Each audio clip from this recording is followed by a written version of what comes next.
Esther chapter 5.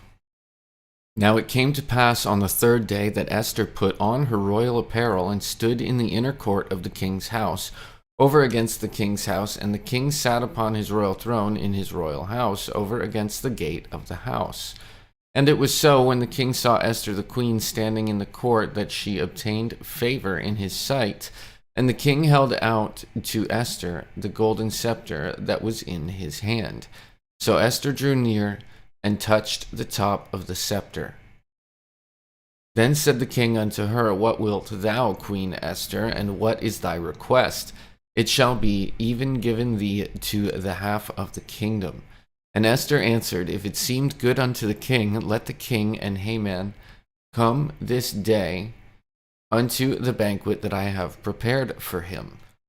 Then the king said, Cause Haman to take haste, that he may do as Esther hath said. So the king and Haman came to the banquet that Esther had prepared. And the king said unto Esther at the banquet of wine, What is thy petition? And it shall be granted thee. And what is thy request? Even to the half of the kingdom it shall be performed. Then answered Esther, and said, My petition and my request is, if I have found favor in the sight of the king, and if it please the king to come grant my petition, and to perform my request, let the king and Haman come to the banquet that I shall prepare for them, and I will do tomorrow as the king hath said. Then went Haman forth that day joyful and with a glad heart. But when Haman saw Mordecai in the king's gate, that he stood not up, nor moved for him, he was full of indignation against Mordecai. Nevertheless, Haman refrained himself, and when he came home, he sent and called for his friends, and Zeresh his wife. And Haman told them of the glory of his riches, and the multitude of his children, and all the things wherein the king had promoted him, and how he had advanced him above the princes and servants of the king.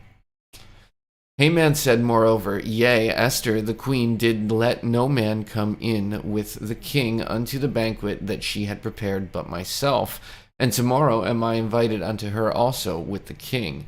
Yet all this availeth me nothing, so long as I see Mordecai the Jew sitting at the king's gate.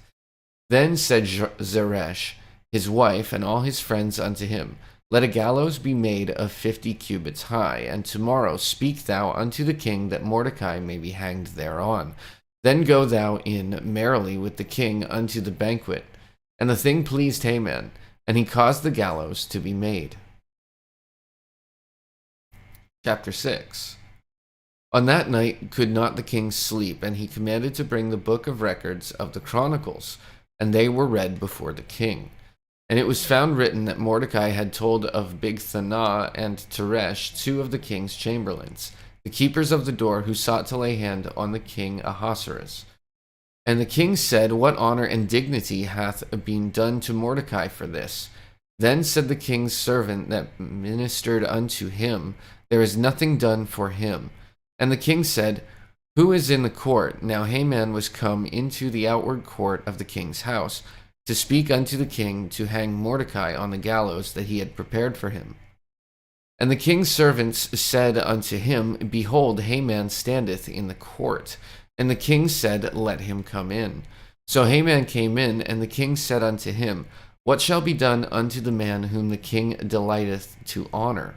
Now Haman thought in his heart, To whom would the king delight to do honor more than to myself? And Haman answered the king, For the man whom the king delighteth to honor, let the royal apparel be brought, which the king useth to wear, and the horse that the king rideth upon, and the crown royal which is set upon his head. And let this apparel and horse be delivered to the hand of one of the king's most noble princes, that they may array the man withal whom the king delighteth to honor, and bring him on horseback through the street of the city, and proclaim before him, Thus shall it be done to the man to whom the king delighteth to honor. Then the king said to Haman, Make haste, and take the apparel and the horse, and thou hast said, and do even so to Mordecai the Jew that sitteth at the king's gate. Let nothing fail of all that thou hast spoken. Then took Haman the apparel and the horse, and arrayed Mordecai, and brought him on horseback through the street of the city, and proclaimed before him, Thus shall it be done unto the man whom the king delighteth to honor. And Mordecai came again to the king's gate, but Haman hasted to his house mourning, and having covered his head.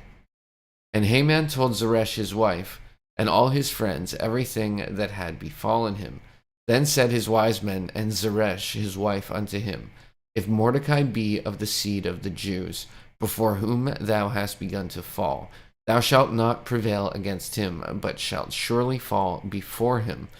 And while they were yet talking with him, came the king's chamberlains, and hasted to bring Haman unto the banquet that Esther